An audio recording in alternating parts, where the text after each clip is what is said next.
श्रीमद्भागवत महापुराण दशम स्कंद अध्याय 35 युगल गीत। श्री सुखदेव जी कहते हैं, परीक्षित, भगवान श्री कृष्ण के गौओं को चराने के लिए प्रतिदिन वन में चले जाने पर उनके साथ गोपियों का चित्त भी चला जाता था। उनका मन श्री कृष्ण का चिंतन करता रहता और वे वाणी से उनकी लीलाओं का गान करती रहती। इस प्रकार वे बड़ी कठिनाई से अपना दिन बिताती। गोपियाँ आपस में कहती, अरे सखी, अपने प्रेमी जनों को प्रेम वितरण करने वाले और द्वेष करने वाले तक को मोक्ष दे देने वाले श्याम सुंदर नट नागर जब अपने बाएं कपोल को बाईं हाथ की ओर लटका देते हैं और अपनी भौहें नचाते हुए बांसुरी को अधरों से लगाते हैं तथा अपनी सुकुमार उंगलियों को उसके छेदों पर फिराते हुए मधुर तान छेड़ते हैं, उस समय सिद्ध पत्नियां आकाश में अपने पति सिद्ध गणों के साथ विमानों पर चढ़कर आ जाती हैं और उस तान को सुनकर अत्यंत ही चकित तथा विस्मित हो जाती हैं। पहले तो उन्हें अपने पतियों के साथ रहने पर भी चित्त की यह दशा देखकर लज्जा महसूस होती है, परंतु क्षण भर में ही उनका चित्त काम बाण से बिंध जाता है। वे विवश और अचेत हो जाती हैं। उन्हें इस बात की भी सुधि नहीं रहती कि उनकी नीवी खुल गई और उनके वस्त्र खिसक गए हैं। अरे गोपियों, तुम यह आश्चर्य की बात सुनो। ये नंद नंदन कितने सुंदर हैं। जब वे हंसते हैं तब हास्य रेखाएं हार का रूप धारण कर लेती हैं, शुभ्र मोती सी चमकने लगती हैं। अरे वीर, उनके वक्षस्थल पर लहराते हुए हार में हास्य की किरणें चमकने लगती हैं। उनके वक्षस्थल पर जो श्रीवत्स की सुनहली रेखा है वह जो ऐसी जान पड़ती है मानो शाम मेघ पर बिजली की स्थिर रूप से बैठ गई है। वे जब दुखी जनों को सुख देने के लिए विरहियों के मृतक शरीरों में प्राण का संचार करने के लिए बांसुरी बजाते हैं तब ब्रज के झुंड बैल गोए और हरिण उनके पास ही दौड़ आते हैं। केवल आते ही नहीं सकी, दांतों से चबाया हुआ घास का ग्रास उनके मुंह में ज्यों का त्यों पड़ा रह जाता है। वे उसे निगल नहीं पाते और न ही उगल पाते हैं। दोनों कान खड़े करके इस प्रकार स्थिर भाव से खड़े हो जाते हैं मानो सो गए हैं या केवल भीत पर लिखे हुए चित्र हैं। उनकी ऐसी दशा होना स्वाभाविक ही है, क्योंकि यह बांसुरी की तान उनके चित्त को चुरा लेती है।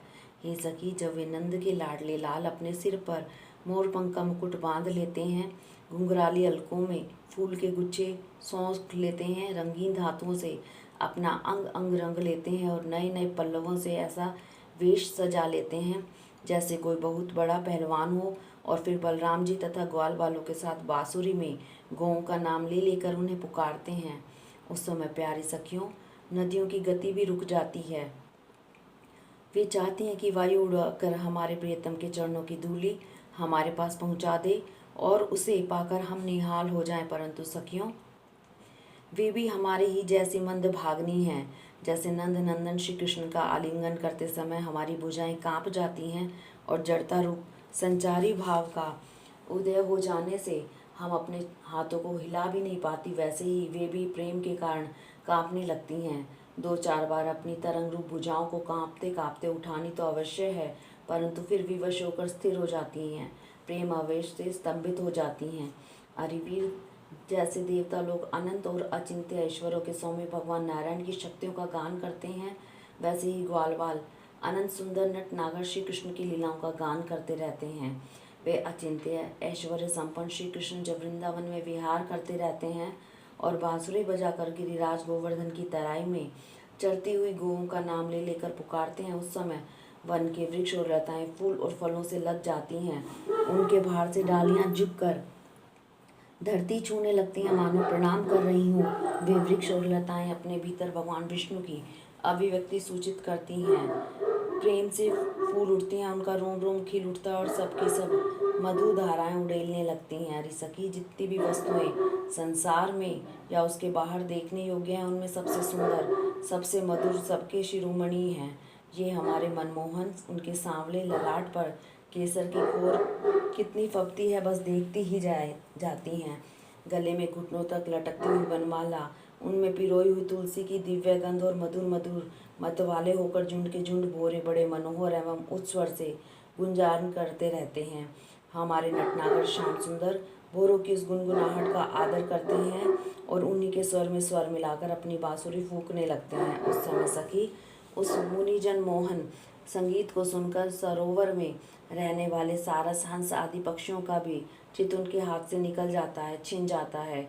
वे विवश होकर प्यारे श्याम सुंदर के पास आ बैठते हैं और आंखें मूंद चुपचाप चित्त एकाग्र करके उनकी आराधना करने लगते हैं। माना कोई भी हंगम वृत्ति के रसिक परमहंसियों, भला कहो तो यह कितने आश्चर्य की बात है। अरे व्रजदेवियों, हमारे श्याम सुंदर जब पुष्पों के कुंडल बनाकर अपने कानों में धारण कर लेते हैं और बलराम जी के साथ गिरिराज के शिखरों पर खड़े होकर सारे जगत को हर्षित करते हुए बांसुरी बजाने लगते हैं। बांसुरी क्या बजाते हैं, आनंद में भरकर उसकी ध्वनि के द्वारा सारे विश्व का आलिंगन करने लगते हैं। उस समय शाम में एक बांसुरी की तान के साथ मंद मंद गरजने लगता है।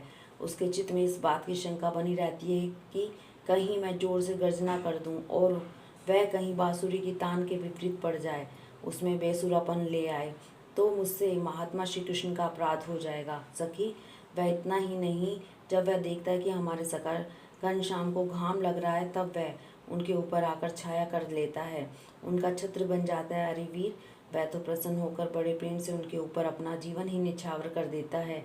नन्ही नन्ही फुइयों के रूप में ऐसा बरसने लगता है मानो दिव्य पुष्पों की वर्षा कर रहा है।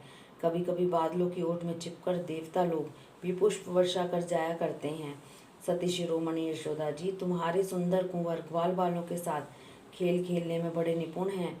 रानी जी तुम्हारे लाडले लाल सबके प्यारे तो हैं ही, चतुर भी बहुत हैं। देखो, उन्होंने बांसुरी बजाना किसी से सीखा नहीं, अपने ही अनेकों प्रकार की राग रागनी उन्होंने निकाल ली। जब वे अपने बिंबा फल सदृश लाल लाल अधरों पर बांसुरी रखकर ऋषभ निषाद आदि स्वरों की अनेक जातियां बजाने लगते हैं, उस समय वंशी की परम मोहिनी और नई तान सुनकर ब्रह्मा शंकर और इंद्र आदि बड़े बड़े देवता भी जो सर्वज्ञ हैं उसे नहीं पहचान पाते। वे इतने मोहित हो जाते हैं कि उनका चित्त तो उनके रोकने पर भी उनके हाथ से निकलकर वंशी ध्वनि में तल्लीन हो ही जाता है, सिर भी झुक जाता है और वे अपनी सुध बुद्ध खोकर उसी में तन्मय हो जाते हैं। अरिवीर, उनके चरण कमलों में ध्वजा, वज्र, कमल, अंकुश आदि के विचित्र और सुंदर सुंदर चिन्ह हैं। जब व्रजभूमि गों के खुर से खुद जाती है, तब वे अपने सुकुमार चरणों से उसकी पीड़ा मिटाते हुए गजराज के समान मंद गति से आते हैं और बांसुरी भी बजाते रहते हैं।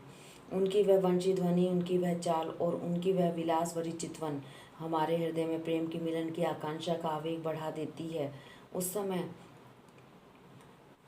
हम इतनी मुग्ध, इतनी मोहित हो जाते हैं कि हिल डुल तक नहीं सकती, मानो हम जड़ वृक्ष हों। हमें तो इस बात का भी पता नहीं चलता कि हमारा जूड़ा खुल गया है या बंधा है, हमारे शरीर पर वस्त्र उतर गया है या है। अरे वीर, उनके गले में मणियों की माला बहुत ही भली मालूम होती है। तुलसी की मधुर गंध उन्हें बहुत प्यारी है, इसी से तुलसी की माला को वे कभी छोड़ते ही नहीं, सदा धारण किए रहते हैं। जब वे श्याम सुंदर इन मणियों की माला से गौं की गिनती करते करते किसी प्रेमी सखा के गले में बाँह डाल देते हैं और भाव बता बताकर बांसुरी बजाते हुए गाने लगते हैं, उस समय बजती हुई उस बांसुरी के मधुर स्वर से मोहित होकर कृष्ण सार मृगों की पत्नी हरिणियाँ भी अपना चित उनके चरणों पर निछावर कर देती हैं। और जैसे हम गोपियाँ अपने घर गृहस्थी की आशा अभिलाषा छोड़कर गुण सागर नागर नंदन नंदन को घेरे रहती हैं, वैसे ही वे भी उनके पास दौड़ आती हैं और वही एकटक देखती हुई खड़ी रह जाती हैं, लौटने का नाम नहीं लेती।